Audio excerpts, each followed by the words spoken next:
often sometimes forget who really knows what's the truth. Often dignified, how funny changing the tide. It feels like you already knew. That's the downfall, you would never run in circles. Feels like you already knew. That's the downfall, you would never run in circles. Feels like you already knew. Say you, I would never deny you. Even though your hate for me is strong, I'm not hurt to.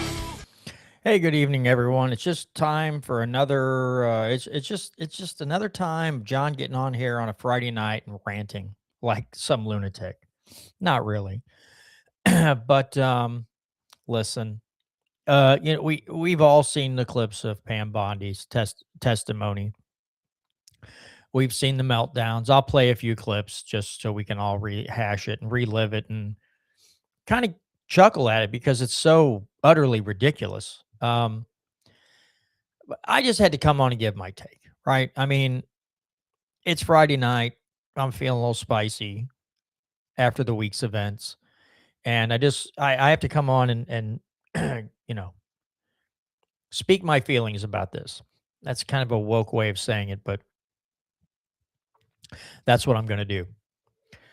Um, just to start off, and I have to repeat myself from Tuesday night show.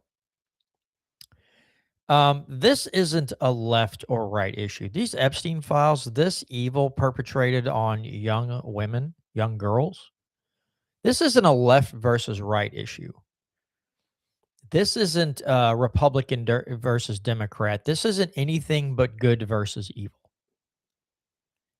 This isn't anything but a fight for morality and just general overall good kind human behavior. This is the fight. This isn't oh there's more Democrats or there's more Republicans on the list than Democrats. No. This is who done it, who was a part of it, who should be buried under the prison. That's what this should be. Not a political sideshow, not putting putting blame on one party more than the other. Now, as far as handling this currently, the Trump administration takes the major hit. The way they've covered things up, the way they've redacted things that shouldn't be redacted, the way they just try to play it off and call it a Democrat hoax and all these other things. The Trump administration is going to take the bigger hit right now. The other people that should be taking big hits are people like Cat Turd and Laura Ingraham and a bunch of these other people. Hell, Austin Peterson. I thought Austin Peterson was somewhat of a respectable guy. And he's jumping on board with this stuff too. There's no way on God's green earth that I don't think you're going to have a hard time convincing me that Austin Peterson is now not a paid influencer for the Trump administration. You can't the way he's been going about things lately, all the posts he's been putting out and everything else. I can't see this guy not being a paid influencer. I mean, he's going all in on Trump. And so he either put on a really big con about being this big libertarian voice for the last several years, or he decided that doesn't pay very well. So what I'll do is I'll be this edgy, controversial guy, and that'll get me a bunch of clicks and make me a bunch of money. But I don't know if his beliefs have changed, if he's changed, or he's just decided to monetize this whole thing. I don't know. But it's freaking crazy to me how anybody would think that, oh yeah, I'm going to jump in on the Trump train and ride that, and just say and do things, anything I can to be edgy. Dude, it's really disappointing. I got Let me see if I can pull up one of his tweets. I know I should be able to find it. Let's see.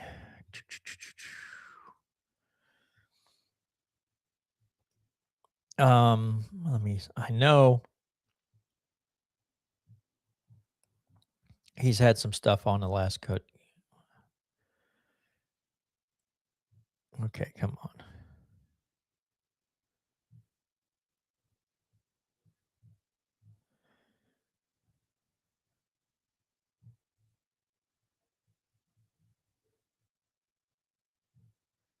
Well, I thought I had he's really good at throwing shade at libertarians now. Um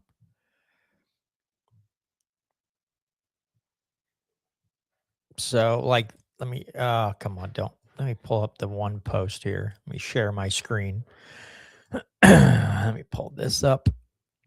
And so somebody puts right libertarians also hate him.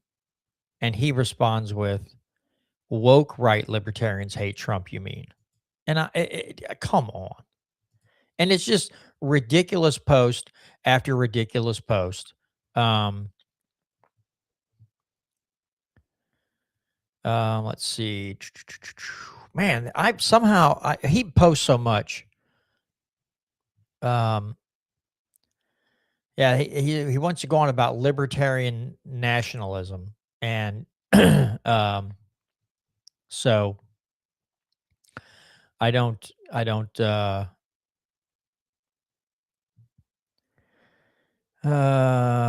Trump is more popular than Congress. Congress sucks. I I don't know.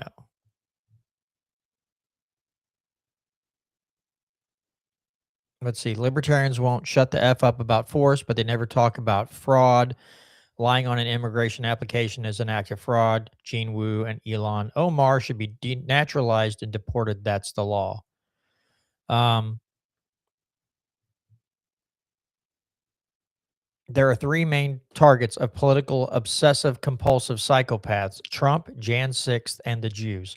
So yeah, he's just gone he's gone full on in the um in the Trump worship and the Trump cultism. It's a really sad state of affairs. I used to have respect for the guy. I've lost all respect for Austin Peterson. And I'm small fish, right? I don't have this big channel. I don't have all kinds of people subscribing to my stuff, and I he doesn't care one iota what I think about him, but we need to be open and honest. Um and point out the influencers, point out the peddlers of the clickbait artists, and those who try to, always for years talked about freedom, liberty, freedom of choice, and all these things, and then turn around when they see the money train coming and dump their principles, if they even had them to begin with. Maybe at the time for him, it was cool to be um, this libertarian guy, and now it's cool to be a Trump cult member and maybe cash in on. I don't know. Um, I guess maybe he's found enough cult members to subscribe to his channel and buy merchandise that he sells and gets these advertisers. I don't know. Listen, folks, it's not cool and edgy to be a liberty minded person, like seriously liberty minded for the most part. Um you have your big names. You have Tom Woods, you have Dave Smith. You have some of those guys out there, and guys like Dave Smith, his stock has really risen. Tom Woods has been there for a while. COVID really gained him a larger audience because of the work that he put in. But it's not cool and awesome to be this liberty guy unless you're like a Ron Paul type, right? But Ron Paul has been at that for a long time, and his message has always stayed on point: liberty and truth. And if you haven't watched it yet, I suggest you watch his interview with Tucker Carlson and how much he talks about opening people's eye or opening people's eyes to the truth of what is going on and how government fails at every turn. And it doesn't matter if it's monetary policy, it doesn't matter if it's foreign policy, it doesn't matter if it's, national policy. Government failures behind every door when talking about these things. And that's one thing. It's one thing for someone to write legislation because they believe some bill can fix things. I mean, we had the ACA, it's Affordable Care Act, and in order to make the insurance cheaper, you have to take money from some people and give it to other people in order to make insurance cheap. If you believe in the free market, then you say, and I know I've repeated this many, many times, but the easy thing to do would have said, we're going to write a law that says you can buy insurance across state lines, created lots of competition, right? More choices for people to pick from, and prices would have gone down. Copays would have went down. Deductibles would have went down. But instead, they created almost a monopoly. The government has monopoly of power, but they created a monopoly and so on and so forth, and drove insurance prices skyrocketed. And now they want to blame Republicans for not supporting continued subsidies that got created during the COVID years. I, for one, was against those subsidies because people have got to understand that anytime the government subsidizes something, they make it more expensive, right? So you have those type of policies, right? People think they're doing something good for the less fortunate. Then you have what we're seeing now, where you have a DOJ, the FBI, all these people who are hell bent on lying when they're testifying. Like Kash Patel said, there's no co-conspirators. I have no knowledge of co-conspirators. Come to find out, they redacted names like Les Wexner, right? He's clearly a co-conspirator, and but they don't want to cop to it. They don't want to cop to the truth. They don't want to admit that they lied. They're just going to continue playing this charade. And if you sit in testimony and brag about the Dow Jones rather than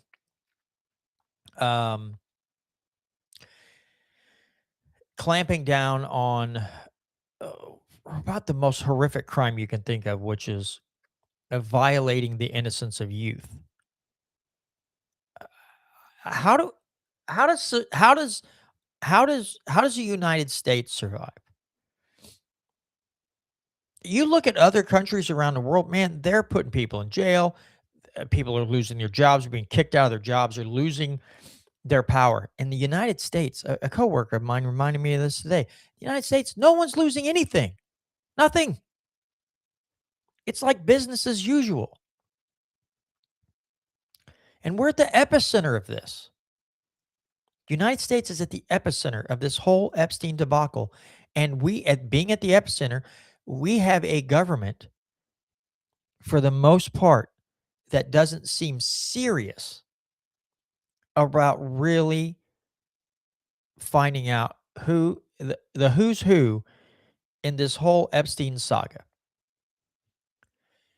And of course, you have Pam Bondi. So I'm not saying that all Democrats don't want to see things, but I also don't have faith that they want to really do the right thing either, because I believe that after, Epstein was put in prison, I'm sure there's information the DOJ had a lot of, and no one chose to do anything with it.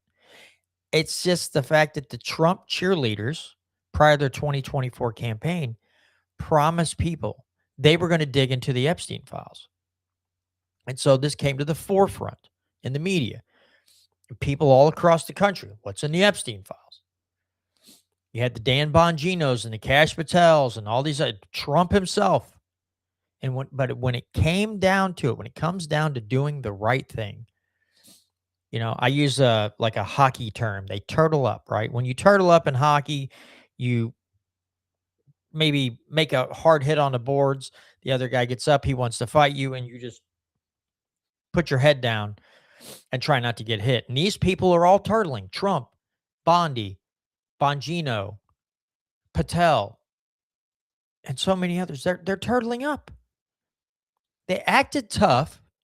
They talked a good game, and now they're going to turtle. And I don't have the patience for that. I don't have the patience nor the time to deal with these cowards. I don't, and I definitely do not have the time to make excuses for them. I have literally seen Facebook posts. Let me see if I can pull this up. This, I'm not going to read the whole thing. It was just, when I read it, I thought, who took the time to write this nonsense and make it so like they believed it, like it's something truthful? I'll find it here in a second. This is on a family member's Facebook page, and I was just like, "What are we doing now?" Um, well, I always think I'm going to find these really quick. Oh yeah, here we go. Let me. This is just. Uh, so let me share my screen again, okay? Because this is just. So let me go over here. It says Pam Bondi just played the greatest trap in political history, and Congress walked right into it. Yesterday, Attorney General Pam Bondi sat before the House Judiciary Committee, standard oversight hearing, routine questions. Then she pulled out a document labeled Jayapal Pramia Search History. The room went silent. Here's what happened. So the DOJ gave Congress access to the unredacted Epstein files this week. Every member got their own login, their own computer, their own session. What Congress didn't know, the DOJ was tracking every single search, every name they looked up, every document they opened, every file they downloaded, all of it logged, and Bondi brought the receipts in the hearing. And it talks about how whatever they did is just the people that were complaining about her doing this were just furious, right? It says if you're searching for evidence of crimes against children, you'd be proud of that search history, unless you're not searching for evidence, unless you're searching for your own name. The genius of the trap. Think about it. Bondi didn't just release the files, she released them on monitored computers. Every Congress member who rushed to search the files just told the DOJ exactly who they're trying to protect, what names they're worried about, which connections they're trying to verify. Now, if that isn't some of the most ignorant, some genius, I use that term lightly, there are people out there who will believe that she set a trap for them by putting this thing on there. No, I'm pretty sure they want to know what information, what they actually saw, so they can cover it up again, or they can come up with some convoluted story or make things up, whatever it is, to cover up their inexcusable behavior. But to turn around and make this sound like they're some some omnipotent, just moral upstanding group of people. So like, we're gonna make sure they're looking up their names, and we're gonna find these records. They didn't set a trap. She didn't set a trap to catch all these people searching for their names. I don't know who wrote that post. Um, but I'm sure, again, I'm sure they'll fool some people into believing it. That Pam Bondi set a trap. Give me a freaking break. If that's the case, why did that woman, every time someone told her about illegal things that she did, she wanted to call them a loser uh, politician or brag about the Dow being over 50,000 points. If she's setting a trap, she should have went in there and went with all the evidence that said, you only search your name. She didn't say that. She ran cover for the administration. She resorted to trolling and name calling and screaming in her ungodly shrill voice. But she did there was no trap set. And people believe that. That the thing that I just had up on the screen, people believe that. There are people out there that are posting that on Facebook like it's some kind of win. Because they can't get it through their little heads that maybe, just maybe, the guy that they put all their hopes and dreams into is not who he says he is. And that he would rather do Israel's bidding and cover up pedophile rings than to do the right thing. Because remember, this administration was going to drain the swamp. They were going to drain the swamp. They were going to get in there and they were going to get out all this fraud and abuse and waste, defeat the leftist agenda. And what are they doing instead? They're covering up pedophilia. They're lying under oath. When are those people going to face? And that's the thing. No one is talking about Pam Bondi going to prison. Nobody's like, we need to investigate her. No one's and that's that's the other problem. The Democrats aren't calling for Pam Bondi and Cash Patel to be put in jail for lying under oath. No one's calling for them to be in prison. And that's what's so crazy about this. I haven't seen anything. I haven't seen a group of Democrats out there like Pam Bondi needs to be arrested for lying under oath or anything. No one's saying that. You know why? Because neither side is really super worried about ending this and defeating evil. There's a few. There's a few that seem genuinely interested. A lot of them are just participating in the circus, in the show.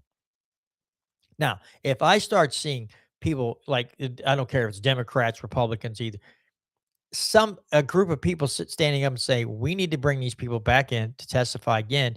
And if we find out they're lying, that's a federal crime. They're committing perjury. They're going to go to jail. They won't do that. You know why? Because at some point down the road, they may have to lie under oath and they don't also want to go to prison. So even when we're talking about pedophiles ending evil against kids, they're still going to look at what's good for their political career. Now, that's really, really screwed up. And I'm saying this now that I don't think anything's going to happen to Bondi, anything's going to happen to Patel, because down the road, and it's already happened before, we've had other people we've had Fauci lie through his teeth when being questioned by Rand Paul. This has happened over and over and over again. So they're not going to start putting people in prison now because that sets a precedent. So it doesn't matter how awful the crime is. These people, at the end of the day, for the most part, are not interested in really taking this thing down and apart. The American people should be. The American people should be screaming. The phone boards at the Capitol should be catching on fire from so many phone calls coming at one time from people demanding, their constituents demanding that they do something or that they will not be reelected next time. I'm sure there's a lot of phone calls, but is it to the extent where they get extremely nervous and decide I have to do this for my own political career? And I guess that's not happening either. And it may not matter to them either. It may not. They might just be like, "Oh, sucks to be those people, but I've got my own career to protect." So as evil and awful as this is, the pedophilia and what we've seen so far, what these politicians are doing is just as bad. Shady, good evening to you.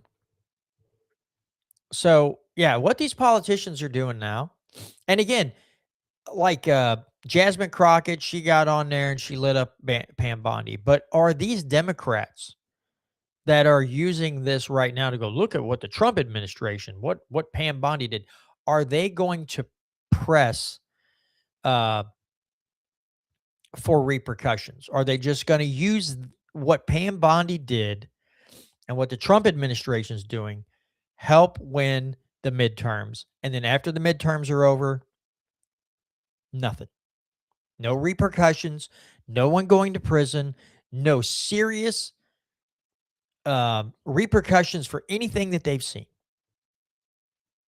Because we are super close. We're getting very close to the midterms. We're getting very close to primary season. And I just want to know how many of these people are talking a big talk now, talking a big game now. And then after the midterms are over with, it goes quiet again because that's the thing. This reaches into both political parties quite deeply. And they don't want it to be, and this just leads right into what we talk about. Me and my co-host talk a lot about on this show is party over principle. These people like to talk about. They want to look out for the less, the less privileged and the downtrodden and the poor, and then the Republicans want to talk about free market and lower taxes. But at the end of the day, it all comes down to party before principle. You have this ugly, cancerous thing staring you right in the eye. It's hard to look at.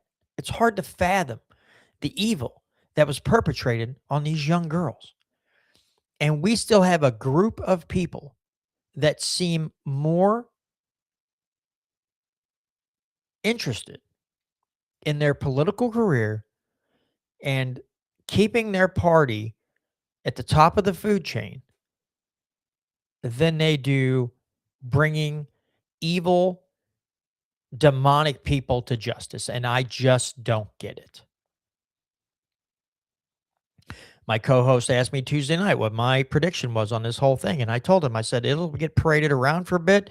It'll get used at the midterms during the primaries and election time. The Democrats will end up with the majority in the House and Senate, and then it'll just be quiet. Oh, sure, there might be some little bit of talk, but that's all it'll be. It'll just be talk. It'll be a lot of talk and no action, just like normal, right? Just like normal. They love to talk a good game and there's no action. And if they do have an action, it's terrible.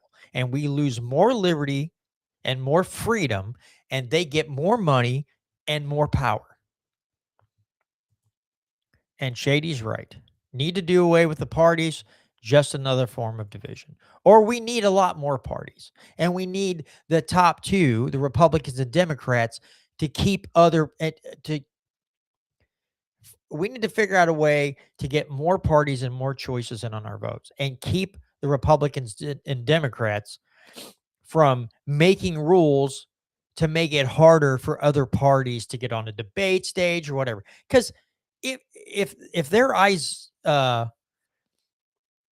if their ideas were so good, if their policies worked so well, they should be like, I'll welcome anybody on the stage because my policies are going to be 10 times better than anybody else you put on stage. And they don't. They limit the amount of people you put on stage because they don't want you to hear the outside ideas. They don't want you to hear the Ron Paul types. People with serious doubts about the way this country is being ran.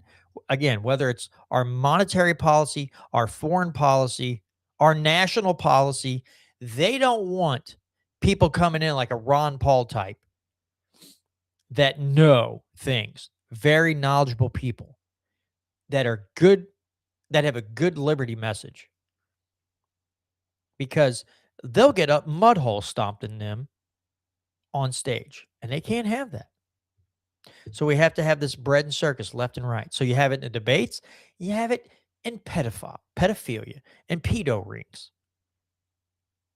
And I just want to know when the American public is going to become so fed up with this whole thing that they just say, we don't want to hear anything you have to say anymore. Shut up. Shady's also right. They thrive off chaos and negativity. Absolutely. Ron Paul calls it nihilism. Ron Paul talks a lot about what they have to have chaos so you can bring in your socialist ideas. That the government must take over these things because you people are just too wacky to take care of things. Now, I don't know how anyone can seriously take credence in that. Listen to that message. When they treat you like that, when they're doing what they do, what they're currently doing right now, all these sideshow circuses that they put on, all the breads and circuses and all this stuff they throw in your face. Again, I talked about it on the show Tuesday night. Dave Smith. I got to see if I can find this Dave Smith uh, on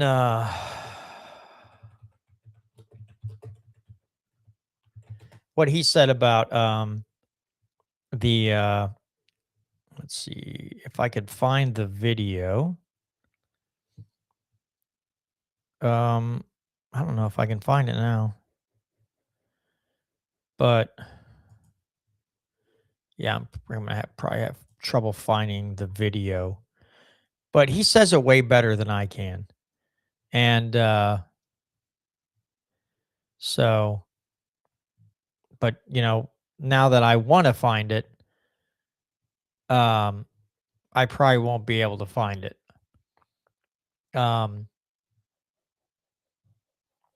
Because it was really good.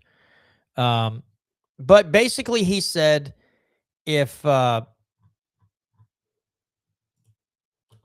me see. If your policies are failures, then they don't want people figuring out um how bad the policy is. So they switch to culture issues.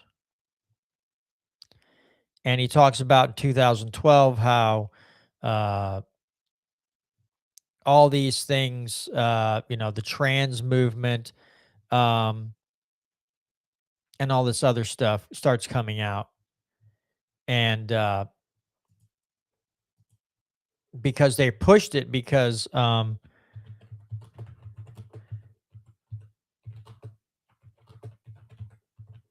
they don't want people getting together and figuring out how badly they're getting screwed. Um, let's see. Boy, I wish I could freaking find it though. Again, every time I want to find this video, I cannot.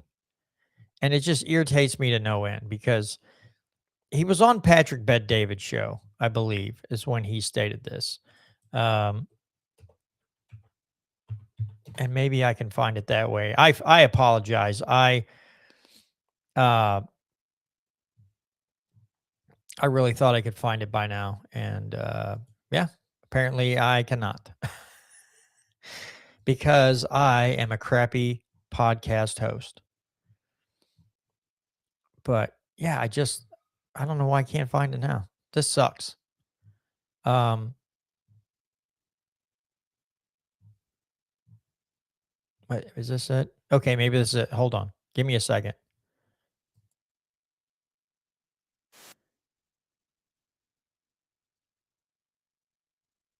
Okay, not it. uh but yeah, he had a really good point on um how when policies fail, then to keep the people from figuring out who's written those policies, who's created them, and um, they push you to a culture war. But because he was talking about you had the Wall Street movement, the what was it they called themselves the two percenters or whatever, and they were out there um picking on Wall Street and the banksters and all that. And the Republican side had the Tea Party. Um and those people were starting to like figure things out. And so then instead of letting these people maybe meld together and go, hey, you guys know this and we know this, let's get together, they inject culture things into and push it out every hour on the hour in the media and everything. And people forgot what they were doing. And they go right back to the left right paradigm and start fighting each other. And he's right. He's absolutely right. That's what they do. And so in this Epstein thing, the left and the right are they're it's just us versus them thing. And I don't understand how people can buy into that and not say this is not a this is not up some political thing. This is not a political issue. This is good versus evil. And if we can't stick up and put our foot down and say, no, we're not going to let these type of actions go on. These people, there will be justice. If we can't get that, how do we expect our society to keep going? If we can't protect the most innocent, it's bad enough what we do to enemies, or I shouldn't say enemies, the enemies that we've created and what we do to people around the globe. And because of our foreign policy and the million, we can starve out 1 million people, we can drive people out of one country and push them everywhere, we can do all these things. That's seemingly fine. It's not. It's horrible. We shouldn't be doing these things. Our foreign policy is awful, and we injure or kill a lot of innocent people or displace them. And I guess since we do it over there, it must be cool to do it over here, right? Our foreign policy at some point becomes our national policy. So all the spying and all the stuff that we do, it's coming home. Apparently, injuring a lot of innocent people, if we do it over there, it must be okay to do it over here too. I guess that's what you tell me how these people can justify any of their actions right now. How they can justify not going full steam ahead on these people. And I know there's a fake meme going around, like Bondi's holding up a sign, like if we, or she said, like, if we go after all these people, our system will collapse. And you see other people like, lady, you don't have to tell me anything else. I'm sold. I'm sold. And I've heard people say, talking to people like coworkers and other things, people like, let it collapse. Now, if our system collapses, it'll be very painful for everyone. It's almost everyone except the elites at the top, right? If the system was to truly collapse, it would be a very painful and horrible thing. And I guess the question is, are some people comfortable with this going on in the background just to keep our nice way of life? I'm sure I've pondered that. Not that not that I go, well, I really don't want to lose my fancy gadgets and everything. So go ahead and just keep violating kids. That's not the way I feel. I think there are people out there, freedom is so scary, and the will to stand up to this kind of evil is so scary that they'll plug their ears or they'll jump into the left right thing because they feel like they're doing something, but it won't interfere with the life they're living now. They won't lose a bunch of money. They won't lose their job. They won't lose all the fancy things that they have. But we can still be outraged at them. No, I want more than outrage. Because this type of system, if it continues to go on, eats its own. At some point, it will eat its own. The spying apparatuses, the guns, and the force is already pointed. It's already directed at us. The cameras, the satellites, everything, they're looking inwards. They're going to consider us. Some people already do. They consider us the enemy because we don't want to just go along, or we're a threat to their power. And Shady posed a good question. How do we get rid of people at the top that run the world? Is it even possible? I think the only way that you get rid of people at the top is that millions, at least in the US, millions, and I'm talking millions of people, go to DC. Stand outside that Capitol building, stand outside every government building and say, everyone out now. Because there ain't enough police and the rest of you all to disperse us. You don't have enough forces here to disperse all of us. So all of you come out now, because 99.9% of you are fired. That's the only way. You have to have the majority of the people rise up. Because honestly, the only recourse they'd have after that is they'd have to slaughter all their own people. I mean, if you get 30 million people showing up to DC, how are you going to get rid of them all? You're just going to start opening up with machine gun fire and mowing them all down? Good luck covering that up. You know what I mean? So you have to bring such an unbelievably sized force that it can't be ignored.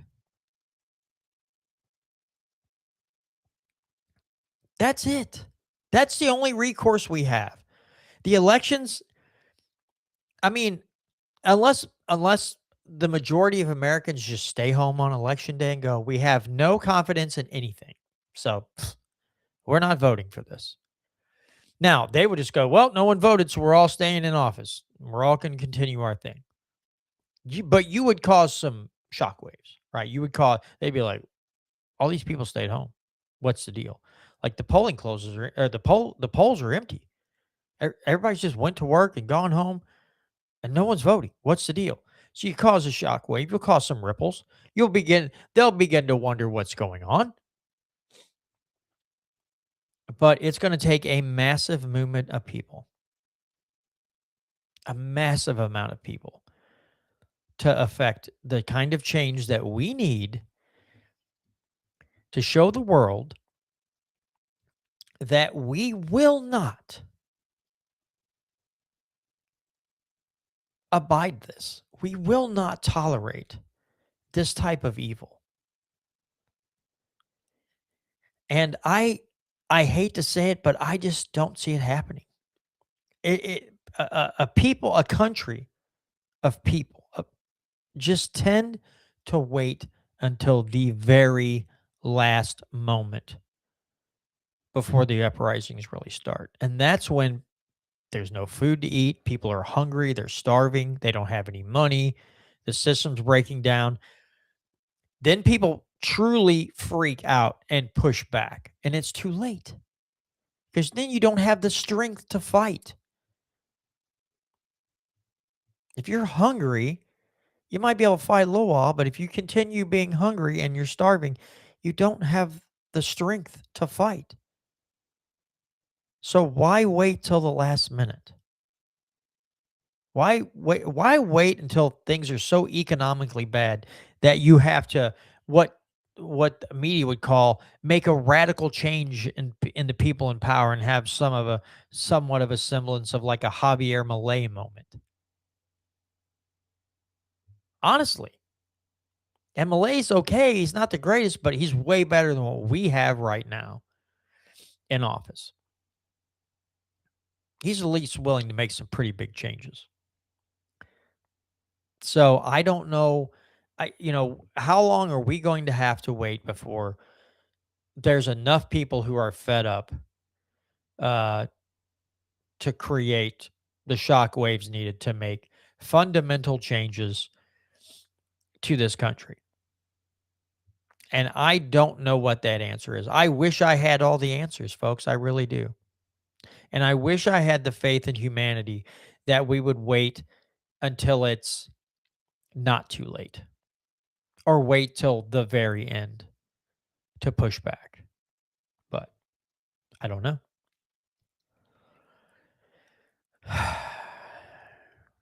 I will end with this: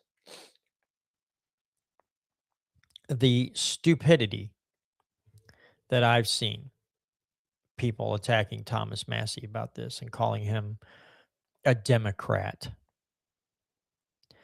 I think most of my viewers will agree that when I see a person, it could be Thomas Massey, it could be anybody else. When I see someone like Thomas Massey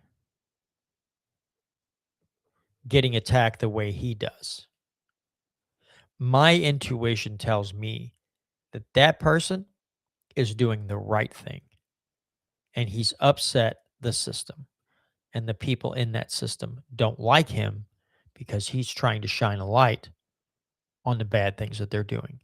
When people are just getting attaboys or they're getting the lame name calling, trolling, it's like whatever. But when they come out and you have the president of the United States trying to primary the most principled member of Congress, and the president's tweeting about him and writing all these posts, and all these influencers are all piling on him, that makes me go, that guy's doing it right.